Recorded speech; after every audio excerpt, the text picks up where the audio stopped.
I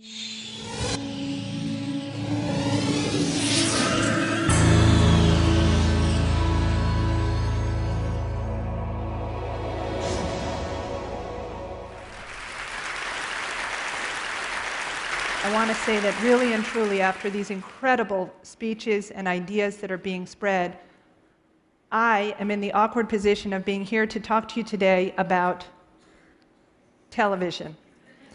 So most everyone watches TV. We like it. We like some parts of it. Here in America, people actually love TV.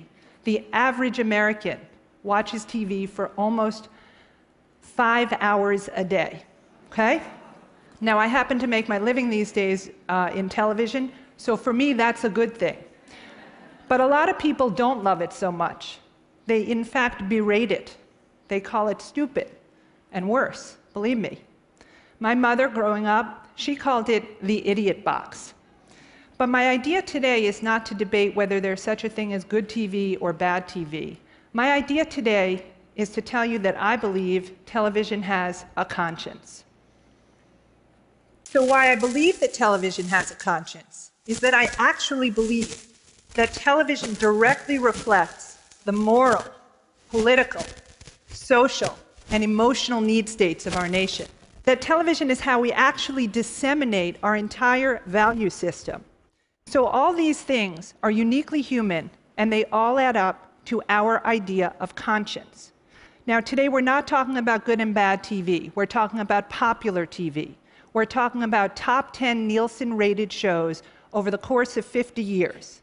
How do these Nielsen ratings reflect not just what you've heard about, which is the idea of our social, collective unconscious, but how do these top 10 Nielsen-rated shows over 50 years reflect the idea of our social conscience?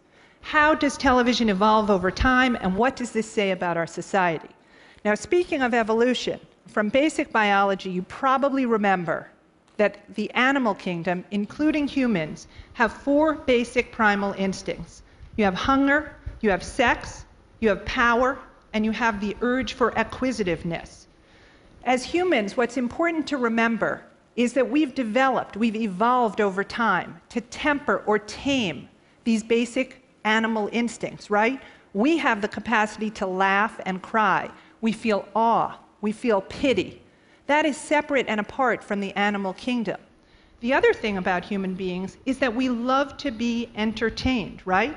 We love to watch TV. This is something that clearly separates us from the animal kingdom. Animals might love to play, but they don't love to watch. So I had an ambition to discover what could be understood from this uniquely human relationship between television programs and the human conscience. Why has television entertainment evolved the way it has? I kind of think of it as like this cartoon devil or angel sitting on our shoulders. Is television literally functioning as our conscience, tempting us and rewarding us at the same time? So to begin to answer these questions, we did a research study. We went back 50 years to the 1959-1960 television season. We surveyed the top 20 Nielsen shows every year for 50 years, 1,000 shows. We talked to over 3,000 individuals, almost 3,600, aged 18 to 70, and we asked them how they felt emotionally. How did you feel watching every single one of these shows? Did you feel a sense of moral ambiguity? Did you feel outrage? Did you laugh? What did this mean for you?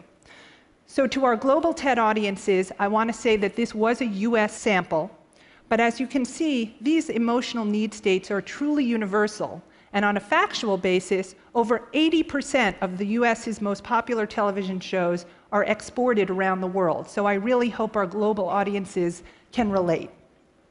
2 acknowledgments before my first data slide.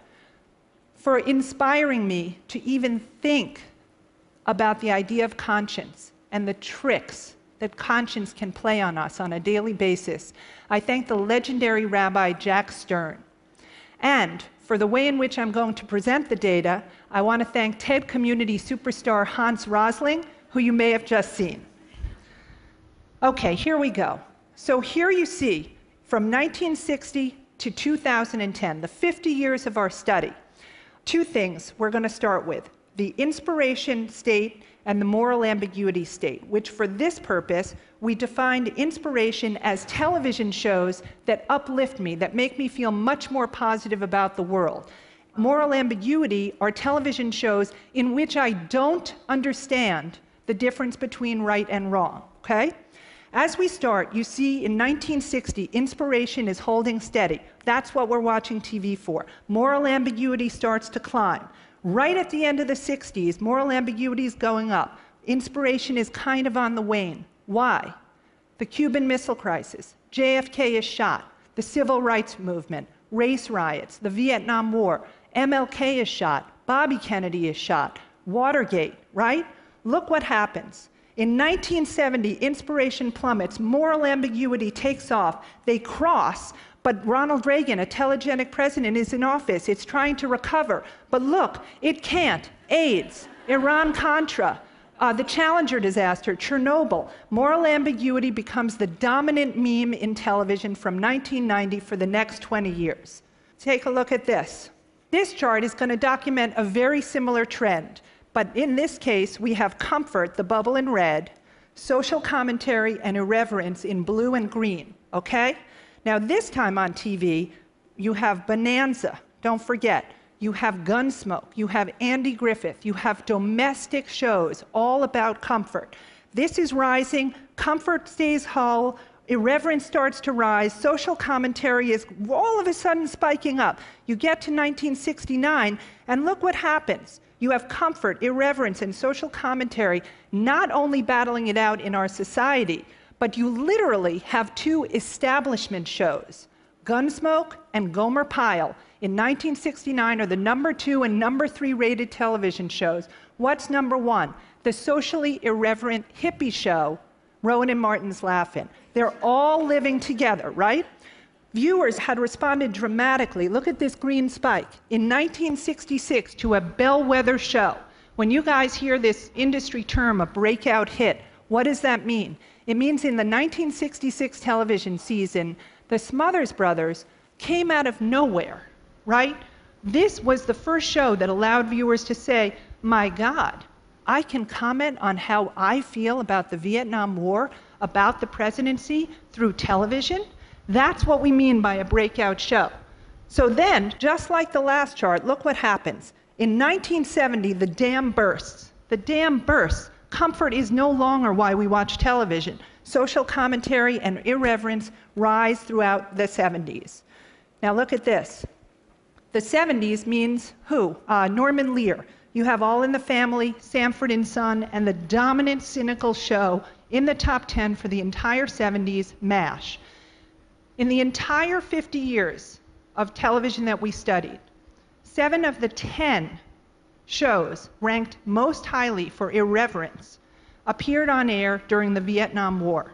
5 of the top 10 during the Nixon administration. Only one generation, 20 years in, and we discovered, wow, TV can do that? It can make me feel this? It can change us? So to this very, very savvy crowd, I also want to note that, the digital folks did not invent disruptive. Archie Bunker was shoved out of his easy chair along with the rest of us 40 years ago. This is a quick chart. Here's another attribute, fantasy and imagination, which are shows defined as takes me out of my everyday realm and makes me feel better. That's mapped against the red dot, unemployment, which is a simple Bureau of Labor Department statistic. You'll see that every time fantasy and imagination shows rise, it maps to a spike in unemployment. Do we want to see shows about people saving money and being unemployed? No. In the 70s, you have the bellwether show, The Bionic Woman, that rocketed into the top 10 in 1973, followed by The $6 Million Man and Charlie's Angels, another spike in the 1980s, another spike in shows about control and power. What were those shows? Glamorous and Rich, Dallas, Fantasy Island. Incredible mapping of our national psyche with some hard and fast facts. Unemployment. So here you are in my favorite chart, because this is our last 20 years. Whether or not you're in my business, you have surely heard or read of the decline of the thing called the three-camera sitcom and the rise of reality TV. Well, as we say in the business, X marks the spot. The 90s, the big bubbles of humor. We're watching Friends, Frasier, Cheers, and Seinfeld. Everything's good. Low unemployment. But look, X marks the spot. In 2001, in the September 2001 television season, humor succumbs to judgment once and for all. Why not? We had a 2000 presidential election decided by the Supreme Court.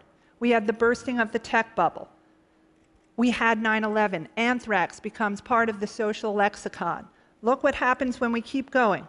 At the turn of the century, the internet takes off, reality television has taken hold. What do people want in their TV then? I would have thought revenge or nostalgia. Give me some comfort, my world is falling apart. No, they want judgment. I can vote you off the island. I can keep Sarah Palin's daughter dancing. I can choose the next American Idol. You're fired. That's all great, right? So, as dramatically different as these television shows, pure entertainment, have been over the last 50 years, what did I start with? One basic instinct remains. We're animals. We need our moms. There has not been a decade of television without a definitive dominant TV mom. The 1950s, June Cleaver in the original Comfort Show, Leave It to Beaver.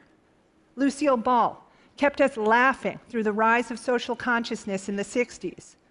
Maude Finley, the epitome of the irreverent 1970s who tackled abortion, divorce, even menopause on TV. The 1980s, our first cougar was given to us in the form of Alexis Carrington. Murphy Brown took on a vice president when she took on the idea of single parenthood. This era's mom, Bree Vanderkam. Now, I don't know if this is the devil or the angel sitting on our conscience, sitting on television shoulders, but I do know that I absolutely love this image, right?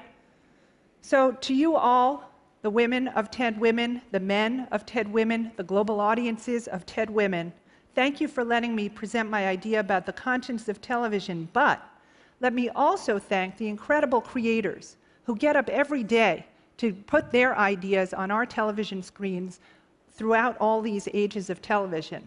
They give it life on television, for sure. But it's you, as viewers, through your collective social consciences, that give it life, longevity, power, or not. So thanks very much.